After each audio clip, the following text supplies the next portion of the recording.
Se você sente que não estudou o suficiente para o Enem, calma. A gente sabe como esses últimos meses podem ser angustiantes e foi por isso que nós criamos o Reta Final Enem.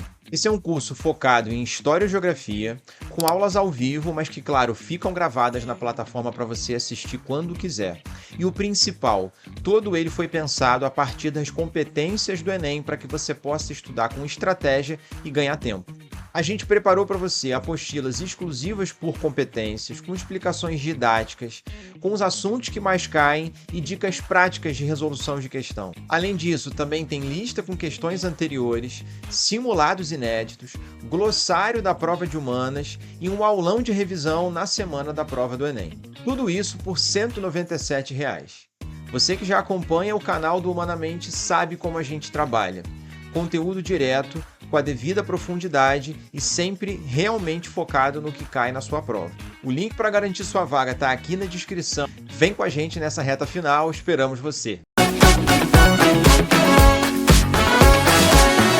Olá, seja muito bem-vindo, seja muito bem-vinda a mais uma aula do nosso projeto solidário, aqui no YouTube, através do nosso canal do humanamente.enem, onde a gente aqui, no caso eu, o professor Leandro Casale e o professor Felipe de Geografia, a gente trabalha com vocês a cada aula uma habilidade, ou seja, a sua aprovação ela é construída a partir do estudo, como tem que ser, das competências e habilidades da matriz de referência da prova de Ciências Humanas do Enem. Então, a cada aula, uma habilidade.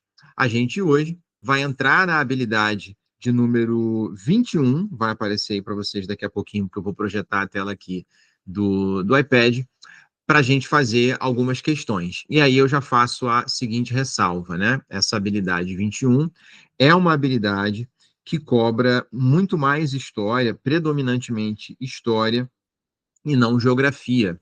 Por isso que essa lista só eu estou gravando, o professor Felipe não está presente nessa gravação, tá?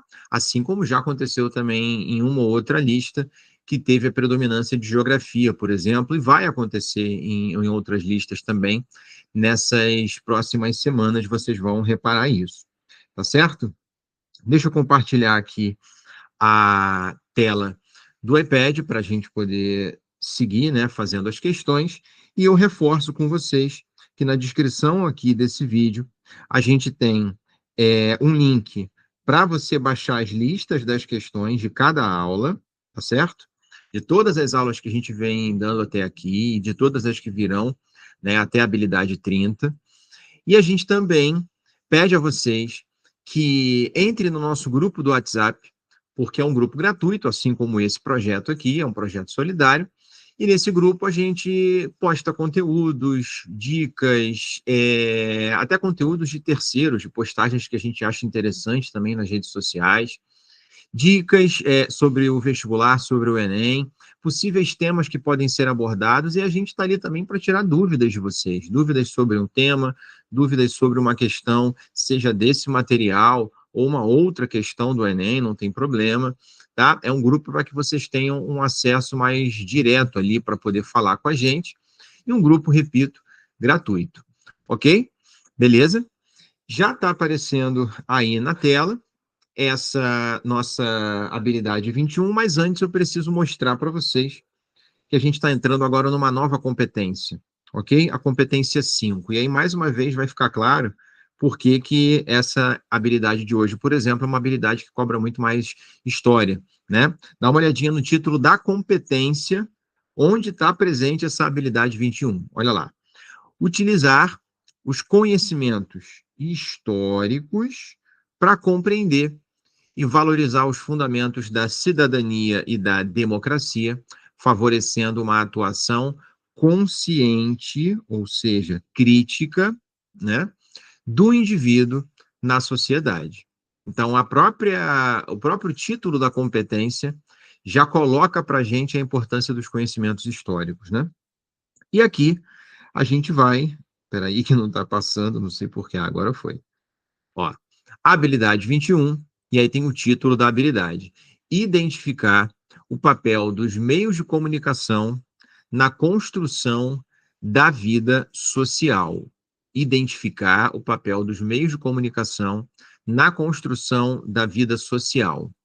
das relações sociais, ou seja, os seus impactos, os tipos de tecnologia e como que elas afetam as relações humanas, os desenvolvimentos de meios de comunicação ao longo da história, e especialmente, né, nos séculos XIX em diante, 19, 20 e o 21, como a gente está hoje em dia, a gente tem um impacto cada vez mais forte de meios de comunicação de massa, ok? Rádio, televisão, depois a própria internet, as redes sociais, enfim.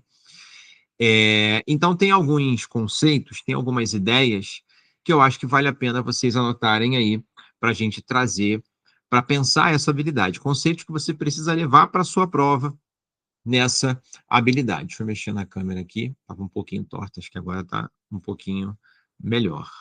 Ok? Vamos lá. Então, olha só, primeiro conceito que vale vocês registrarem aí e entenderem a importância dele para essa habilidade. O conceito de indústria, cultural, ok?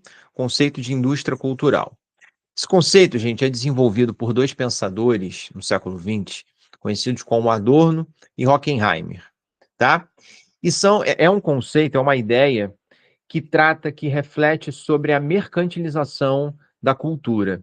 Como que no capitalismo, bens culturais são produzidos como mercadorias, tendo como objetivo principal serem vendidos.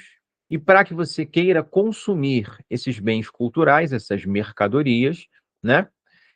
Para que haja essa venda, para que você queira comprar, é necessário instigar, é necessário estimular hábitos de consumo, padronizando o consumo, padronizando conteúdos, fazendo com que a sociedade, em massa, queira consumir aqueles determinados bens. Então, é pensar bens culturais, ok? Como mercadorias, voltadas para um consumo em massa, para a padronização de um consumo, para que isso gere cada vez mais lucro. Ok? Outro conceito importante para a gente levar, e que tem tudo a ver com essa indústria cultural também, é o conceito de. Não sei, parece que a caneta está falhando um pouco, né? Enfim, é o conceito de opinião pública. Beleza? O conceito de opinião pública. O que significa opinião pública? Basicamente, são as visões predominantes numa sociedade, beleza? Visões predominantes numa sociedade sobre, em geral, questões que envolvem a coletividade, que envolvem a sociedade de maneira geral. Então, quando você vê um texto falando sobre opinião pública, está falando de uma visão mais genérica ou de visões genéricas que são dominantes naquela sociedade, tá? No senso comum, digamos assim. Beleza? Outro conceito, outra ideia que é importante vocês levarem para a prova de vocês.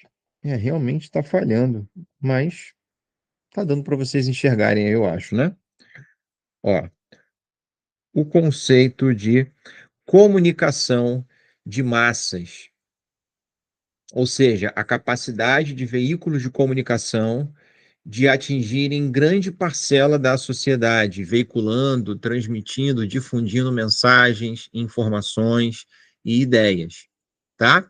E aí a gente pode, claro, pensar o papel da internet, o papel da televisão, o papel do rádio, todos esses são, de fato, meios de comunicação em massa, ok? Então, esses são conceitos importantes para vocês levarem para essa prova, para essa habilidade em específico. E aí, na sequência, a gente vai começar a fazer as questões e eu vou dando dicas de como você deve abordar questões que envolvem essa habilidade 21, que fala sobre o impacto, né, dos meios de comunicação na dinâmica social, na construção da vida social. Então, vamos lá. Começando aí pela questão de número 2. E aí repara que a questão já trata logo de um tema que está muito em evidência e que tem tudo a ver com meios de comunicação e dinâmicas sociais, né? Algo que está muito forte no nosso tempo, que é a questão das fake news.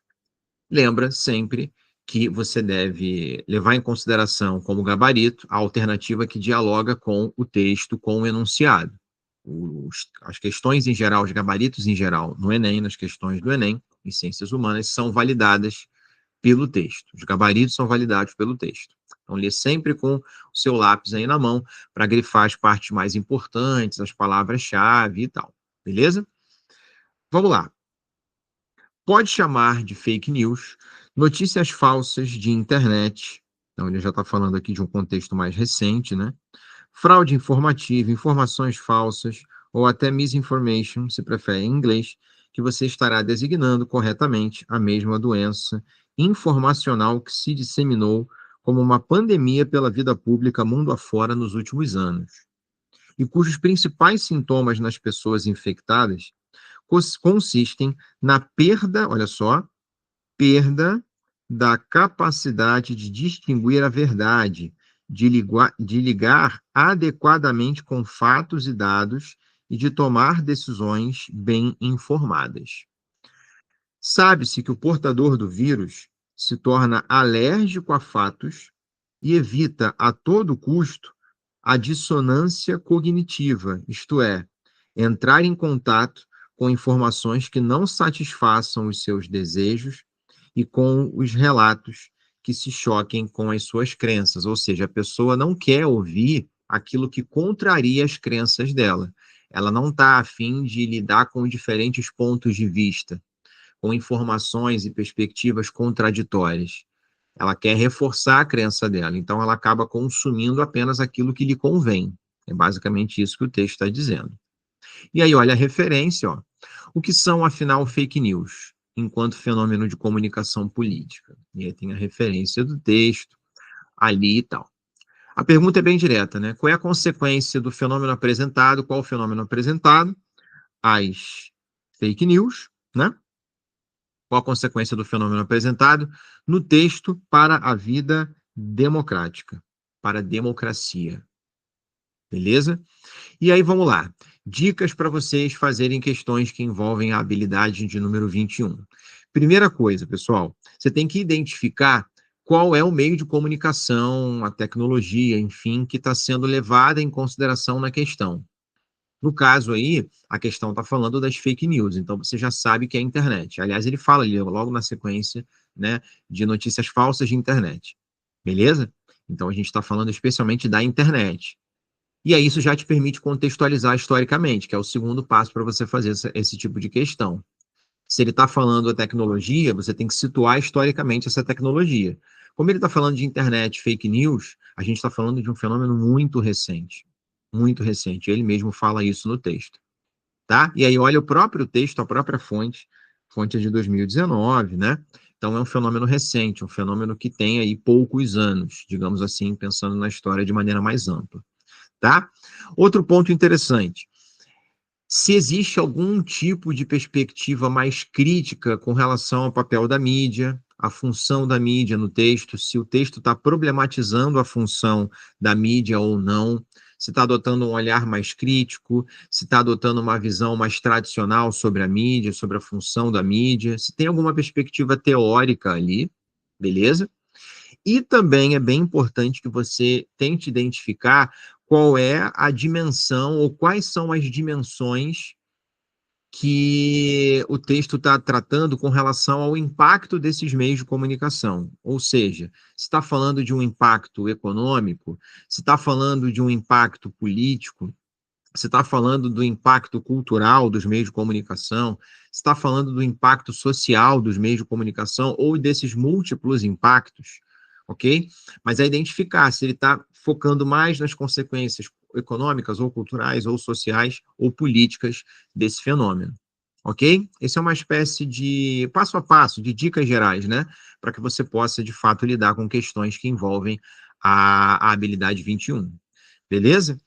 Então vamos lá, qual é a consequência desse fenômeno apresentado no texto para a vida democrática? Vamos analisar cada uma das alternativas. Letra A, prática da censura, ou seja, a consequência desse fenômeno para a vida democrática seria a censura. Faz sentido?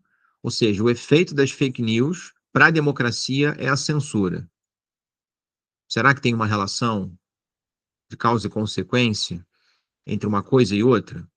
Eu não consigo ver muita relação. Por conta das fake news, aumenta a censura. A gente consegue ver isso hoje? Toma cuidado, tá? Hoje existe um debate que fala sobre a regulação das mídias, das redes sociais. Tem uma parte, né, de determinados grupos políticos que vem com o discurso de que essa regulação das mídias é censurar. E aí você não pode cair nessa casca de banana. Isso é uma falácia, tá? Isso não é verdade. Regulação das redes sociais, da mídia, significa dizer que liberdade de expressão não significa poder falar qualquer coisa. Por exemplo, liberdade de expressão não significa direito de ser racista ou direito de ser homofóbico, porque isso são crimes, né? E aí tem alguns grupos, especialmente grupos de extrema direita, basicamente grupos de extrema direita, que vêm com esse discurso de que regular as mídias é censurar e que tem que haver liberdade de expressão. E aí, gente, muito cuidado. Liberdade de expressão não significa direito de ser racista, de cometer crimes, tá? Crime é outra coisa, não tem nada a ver com liberdade de expressão. Então, tomar cuidado com essa alternativa, porque o fato de você ter fake news não implica dizer que o governo vai reagir e vai censurar. Não, o debate que existe hoje, não só no Brasil, mas em muitos países, é sobre a importância da regulação dessas redes sociais para que você puna pessoas que cometam crimes, crimes de ódio, crime de racismo, de homofobia, enfim. Tá? Então não tem nada a ver com censura, não é uma consequência desse fenômeno a censura. B de bola. Distorção da realidade. Até porque, gente, o texto também não está mencionando nada de censura, né? Lembra que o gabarito tem que ser validado pelo texto. O texto não fala de censura. Tenta sempre procurar se aquela alternativa está no texto, né? Dialoga com o texto. B. Distorção da realidade. Dá para a gente encontrar essa distorção da realidade no texto? E aí dá sim. Olha essa parte que eu marquei de vermelho, ó. As pessoas infectadas, elas acabam perdendo, né, a capacidade de distinguir a verdade, de lidar, perdão, adequadamente com fatos e dados e de tomar decisões bem informadas. Isso muda a visão delas sobre a realidade, distorce a realidade, ok? Faz com que ela enxergue essa realidade de uma outra maneira, como se colocasse um véu, né, para que essa pessoa passasse a enxergar de uma outra forma, e esse véu, claro, é a ideologia, ou são as fake news, enfim, que acabam botando meio que uma lente ali na forma desse sujeito enxergar a sociedade de maneira, ou a realidade, de maneira mais distorcida, né? Então, a letra B dialoga com o texto. Letra C. Uma consequência desse fenômeno para a vida democrática é a manifestação da cidadania, como se fosse algo positivo, né? Como se as fake news, como efeito, gerassem uma manifestação mais cidadã, mais manifestações de cidadania. Não vejo nenhuma relação de causa e efeito nisso, e muito menos o texto procede, não dá para a gente validar essa alternativa pelo texto, tá? Letra D, regulamentação das condutas, e aí pode cair naquele discurso que eu havia comentado com vocês da letra A. Uma consequência para a vida democrática seria essa coisa da regulamentação das redes sociais e tal. A regulamentação ela está em discussão em muitos países, é um processo muito recente, muito novo. Só que a letra D está falando de regulamentação de condutas, de posturas, de tratamentos. Ou seja, você vai regular a conduta das pessoas. Isso é uma consequência das fake news para a democracia, regulamentação, perdão, de condutas, ou seja, você está regulamentando, estabelecendo limites jurídicos para os comportamentos das pessoas? Não, o texto está focando muito mais na forma como o sujeito enxerga a realidade, né? Como nesse trechinho vermelho que a gente colocou. Então a letra D não bate também com o texto, não é validada pelo texto. E nem tem uma consequência lógica, as fake news gerarem necessariamente isso, né? E letra E, fortalecimento das instituições. Quando ele fala em instituições, parece meio vago, né, gente? Mas fortalecimento das instituições, a gente pode pensar nas instituições democráticas, né? Como voto, a Câmara dos Deputados, né? O Congresso de maneira geral, com o Senado, o Poder Executivo, o Poder Judiciário. E o que a gente vê, na verdade, para além do que o texto fala, tá? o que a gente vê é que as fake news para a democracia, elas não fortalecem as instituições, pelo contrário, elas geram descrédito para as instituições, porque ela faz com que o indivíduo, né, as fake news fazem com que os indivíduos distorçam a realidade e passem a acreditar em uma série de bizarrices, e aí questionam a legitimidade das urnas, do voto, a legalidade de diversos processos, de diversas eleições, enfim, como a gente tem visto aí nos últimos anos, né, dentro e fora do Brasil. Então, pelo contrário, não fortalece as instituições, não, coloca as instituições democráticas em descrédito, né? A Constituição, né, as leis, o voto, o parlamento, o poder executivo, o poder judiciário, enfim. A única alternativa que de fato dialoga com o que o texto coloca é a nossa letra B de bola, tá? Uma consequência das fake news para a vida democrática é a distorção da realidade. Ok, gente? Tranquilo? Beleza, esse é um tema que está muito em evidência e o Enem está colocando aí uma questão para vocês. Tá? Vamos para mais uma questão, questão agora de número 3, que já volta ali mais para o contexto do século XIX. A gente já consegue ver isso aqui, ó. Está falando de 1817. Tá? A gente tem sempre que contextualizar historicamente e tentar identificar, lembra, qual é o tipo de meio de comunicação que está sendo tratado aí no texto e tal. Então vamos lá. O movimento sedicioso, sedicioso sedição é de rebelião, né? Ocorrido na capitania de Pernambuco, Nordeste, em 1817, século XIX, foi analisado de formas diferentes por dois meios de comunicação daquela época. O Correio Brasiliense,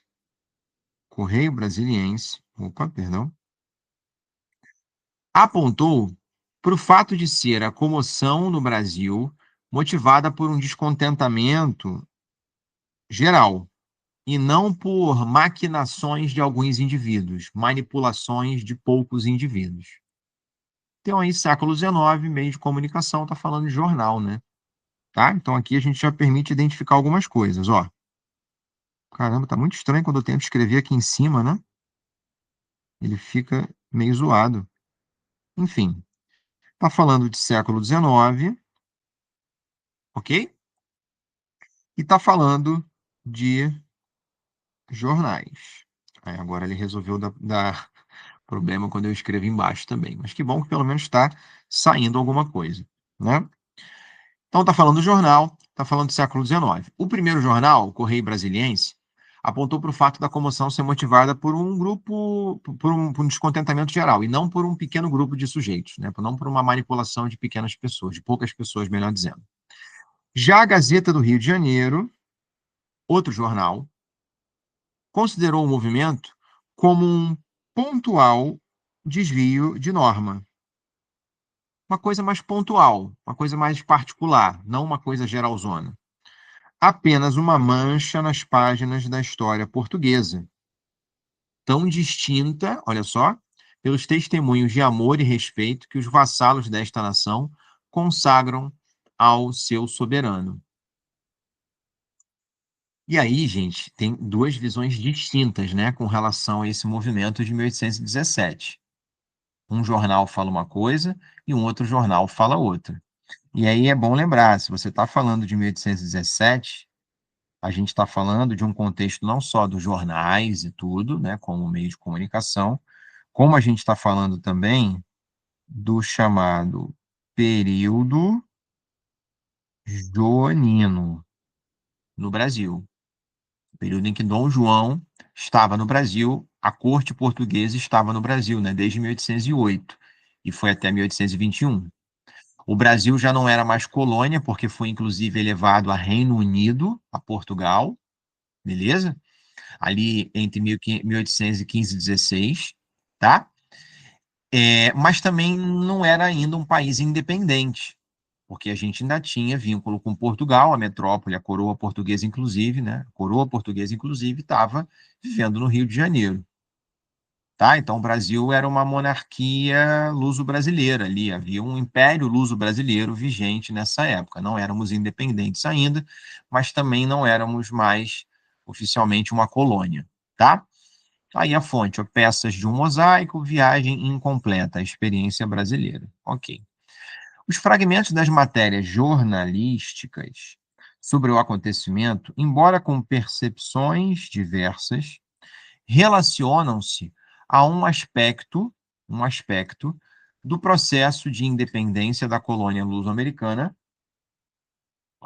expresso em dissensões, divergências, discordâncias entre um aspecto do processo de independência da colônia luso-americana, expresso em dissensões entre, letra A, essas dissensões, essas divergências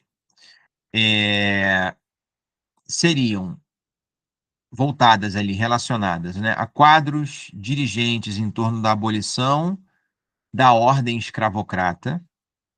E aí lembra que você tem que levar o texto em consideração, tá? O texto está tocando na questão da escravidão, na abolição da escravidão? A gente não consegue ver isso. O texto não menciona isso.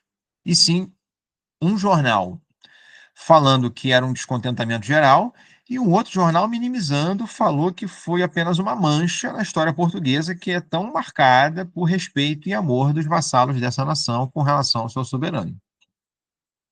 Ok?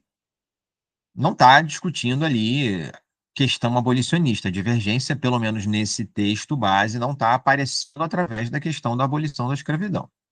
B. Essa divergência seria entre grupos regionais acerca da configuração político-territorial. É uma diferença, é uma divergência entre grupos regionais? Sem dúvida, sem dúvida. Porque um fala que é um descontentamento geral e o outro fala que é uma coisa muito pontual. Beleza? Então, são jornais que têm perspectivas distintas. E, para além disso, você deveria lembrar, aí sim entra o conteúdo, que o movimento de 1817, gente, essa chamada Revolução Pernambucana, tá? Esse movimento de 1817, ele é um movimento. Ih, gente, essa parte aqui que ele realmente não deixa eu escrever. Que doideira, né, cara? Tá bem zoado aqui. Eu vou escrever aqui embaixo, então, tá? Melhor. Esse movimento de 1817 é um movimento republicano e separatista.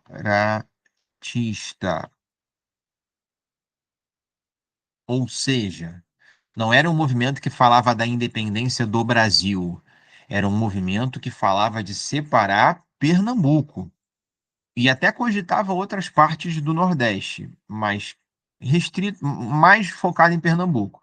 7 anos depois, até teve um outro movimento, que foi a Confederação do Equador, também em Pernambuco, né, já no Brasil Império, ali, primeiro reinado, e que também herda essas demandas separatistas, republicanas, e até tem uma abrangência maior, se espalhando para outras partes do Nordeste. Esse movimento de 1817 foi mais restrito a Pernambuco, apesar de cogitar outras áreas. O de 24 é que se espalhou mais para outras partes do Nordeste. Então, repara que a Revolução Pernambucana, esse movimento sedicioso, como está sendo chamado aí no texto, ele tem uma temática de autonomia regional, sim, tá?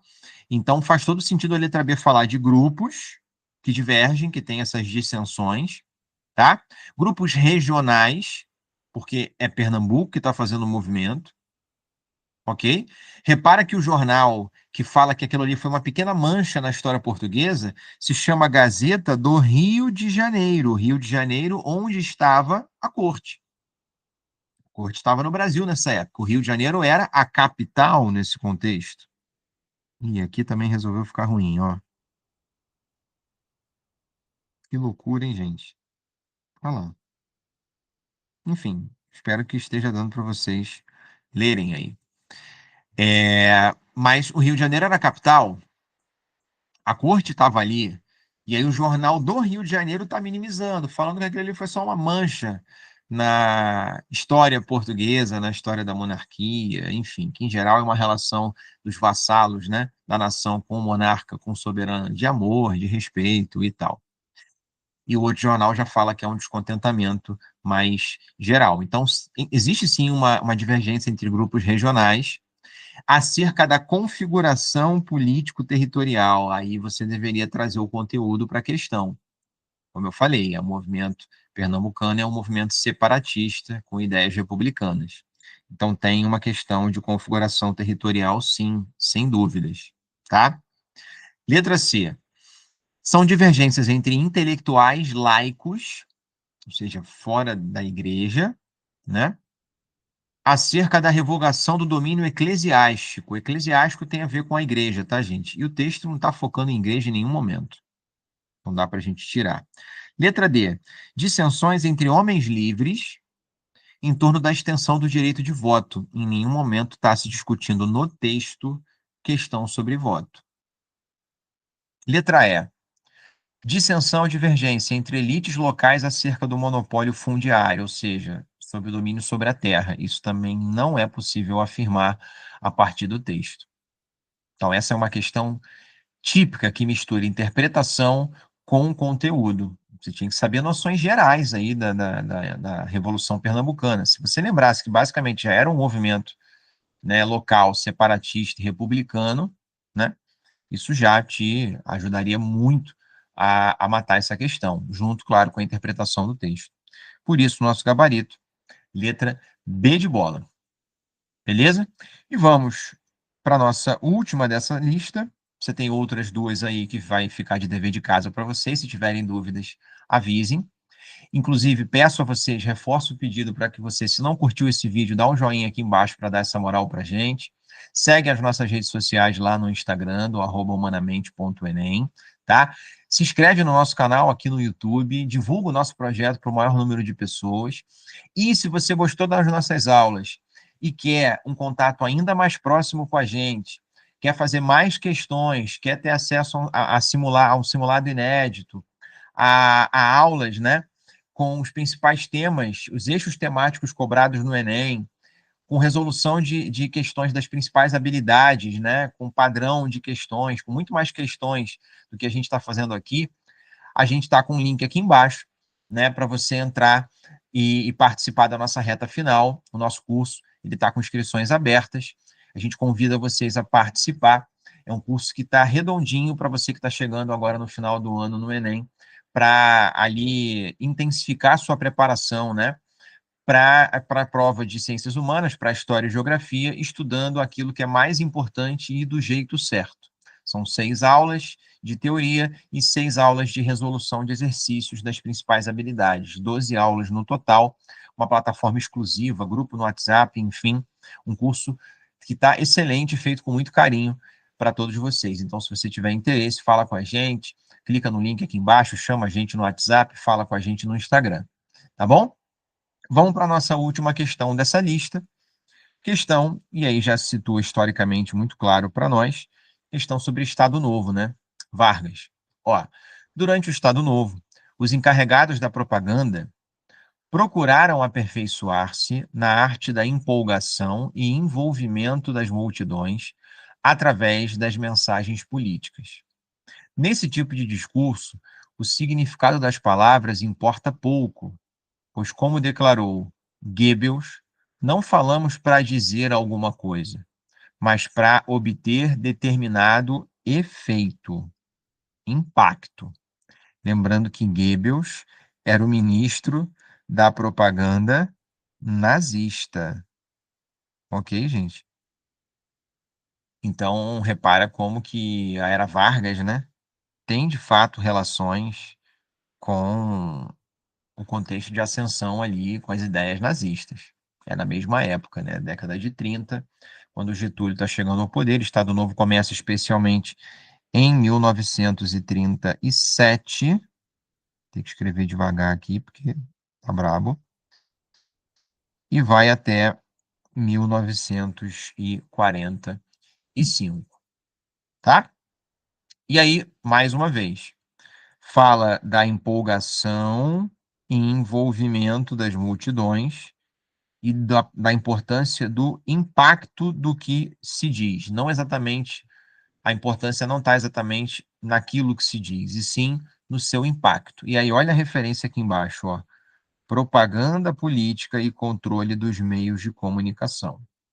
Está falando sobre propaganda, algo que tem tudo a ver com essa habilidade, né? Ele mesmo fala aqui embaixo: os encarregados da propaganda procuravam aperfeiçoar-se na arte da empolgação e do envolvimento, para mobilizar as pessoas, né? Mexer com as pessoas. É do Goebbels, esse cara aí que apareceu no texto, que dizem que é a frase, né? Uma verdade contada, repetida milhões de vezes. Desculpa, volta atrás. Uma mentira contada milhões de vezes transforma-se numa verdade. Olha como é que é a máxima do nazismo, da extrema-direita, né? Uma mentira contada milhões de vezes torna-se uma verdade. Então, a máquina de propaganda da extrema-direita, do nazismo, né? Seja no passado ou a extrema-direita hoje em dia, é a disseminação de notícias falsas, de informações falsas, para gerar pânico moral, para gerar confusão. Quanto mais confuso, melhor para o fascismo, né? A gente viu isso na década de 30 e 40, e a gente consegue observar os impactos também do uso dessas fake news e desses meios de comunicação em massa, com esse propósito de distorcer a realidade, como falou a nossa questão anterior, e de fazer propaganda, de veicular determinadas ideias e discursos que façam sentido para quem está veiculando aquela mentira, né? Ó, o controle sobre os meios de comunicação foi uma marca do Estado Novo. O Estado Novo foi uma ditadura, é bom lembrar, né? E como toda ditadura, né, a gente tem a censura como uma das suas características, beleza? E aí lembra que quem promovia a censura era o DIP, né? Tinha um órgão voltado para isso e tal, Departamento de Imprensa e Propaganda, ok? Que cuidava não só da censura, mas também de mobilizar as massas, de exaltar a imagem do Vargas, de fazer o chamado culto ao líder, né? O culto à personalidade, fazer do Getúlio um grande herói, um grande pai, o pai dos pobres, como Getúlio ficou conhecido por muito tempo, né? Isso foi uma imagem construída por esse órgão ligado ao próprio Vargas e ao governo varguista, ao Estado Novo, tá? Vamos lá. Controle sobre os meios de comunicação foi uma marca do Estado Novo, sendo fundamental a propaganda política na medida em que visava, e aí tem que ver a alternativa que dialoga com o texto, tá? Propaganda política na medida em que visava. Letra A. Conquistar o apoio popular na legitimação do novo governo. O que é legitimar? Tornar legítimo, tornar válido, tornar legal, ok? Tornar aceitável aquele governo. Então, legitimar algo, tornar algo legítimo é tornar algo válido, ok? Como é uma ditadura, começou por um golpe, ele não foi eleito, né? Getúlio deu um golpe, então ele não tem a legitimidade do voto, das urnas. Então ele buscou construir essa legitimidade de uma outra forma. E o que ele trata dizendo é que ele buscou conquistar o apoio popular, né? Usando meios de comunicação, usando o DIP, enfim, usando o rádio, que era o grande meio de comunicação da época, dentre outras coisas, para conquistar apoio do povo na legitimação desse novo governo. Aí a gente tem que ver se o texto bate com isso, né? O texto fala da empolgação e do envolvimento das multidões nas mensagens políticas. E o mais importante não é o que se diz, mas o seu efeito. Como ele está falando ali embaixo, não falamos para dizer alguma coisa, mas para obter determinado efeito. Dialoga bastante com o que a letra está falando, essa coisa de envolvimento, empolgação e o efeito, que é o quê? A legitimação, justificar esse novo governo, né? Validar esse novo governo. A letra A, por enquanto, procede. Letra B, ampliar o envolvimento é uma palavra que está até no texto, das multidões nas decisões políticas. Aí entra o conteúdo. Como o Estado Novo é uma ditadura, se você amplia o envolvimento das multidões nas decisões políticas, isso é participação política do povo, democracia, tem a ver com democracia. E o Vargas não quer que o povo se envolva nas decisões, participe das decisões. Ele quer que o povo escute as mensagens e siga as suas orientações, é diferente. E não que ele participe das decisões. As decisões são tomadas pelo ditador, pelo governo. Então, apesar de falar de envolvimento das multidões, não é nas decisões políticas. Por quê? Porque o Estado Novo é uma ditadura. Não havia interesse do Estado Novo em fazer com que o povo se envolvesse nas decisões políticas. Então, essa alternativa está fora. Letra C. Aumentar a oferta de informações públicas para a sociedade civil. Gente, se é uma ditadura e que está promovendo propaganda, veiculando um discurso para atingir um determinado efeito, um determinado objetivo, sendo uma ditadura, tem por trás uma ideia de manipulação, sem dúvida. Então, o objetivo não é aumentar a oferta de informações públicas para a sociedade civil, e sim difundir um determinado discurso que seja conveniente para o governo, para atingir um determinado objetivo do governo. Se você aumenta informações públicas, aumenta pontos de vista, aumenta o debate público, isso é ruim para a própria ditadura, né? Isso é de fato uma prática muito mais democrática. Numa ditadura, você não tem esse estímulo à oferta de muitas informações públicas. É o contrário, são informações mais restritas, são discursos mais fechados que são difundidos para a sociedade, e não uma grande variedade de informações, de ponto de vista e tal, tá? Então a gente também tira a letra C. Letra D, estender a participação democrática. Isso você já corta logo aqui. Não era estender participação democrática nos meios de comunicação do Brasil, porque é uma ditadura, né? É alargar o entendimento, ampliar o entendimento da população sobre as intenções do novo governo. Alargar o entendimento da população sobre as intenções do novo governo. Gente, o povo ampliar o entendimento, a compreensão sobre as intenções de um governo, você está ampliando a capacidade crítica daquele povo. Isso é uma prática que tem muito mais a ver, não com ditaduras, e sim, em tese, mais com regimes democráticos, né? O Vargas não quer estimular, o Estado Novo não quer estimular o entendimento da população sobre as intenções do governo. Ele não quer estimular que o povo pense por trás. O que o governo está querendo com isso? Não. O Vargas quer, o Estado Novo quer que o povo acredite naquela mensagem e execute aquela ordem. Ou seja, trabalhe, né? Seja honesto, não promova a vadiagem, que era associada à vagabundagem naquela época, não trabalhar, né? Defenda o seu país, seja nacionalista, apoie as decisões do governo, o que está por trás das mensagens do governo é isso, mas em nenhum momento um questionamento, um entendimento sobre as intenções daquele novo governo.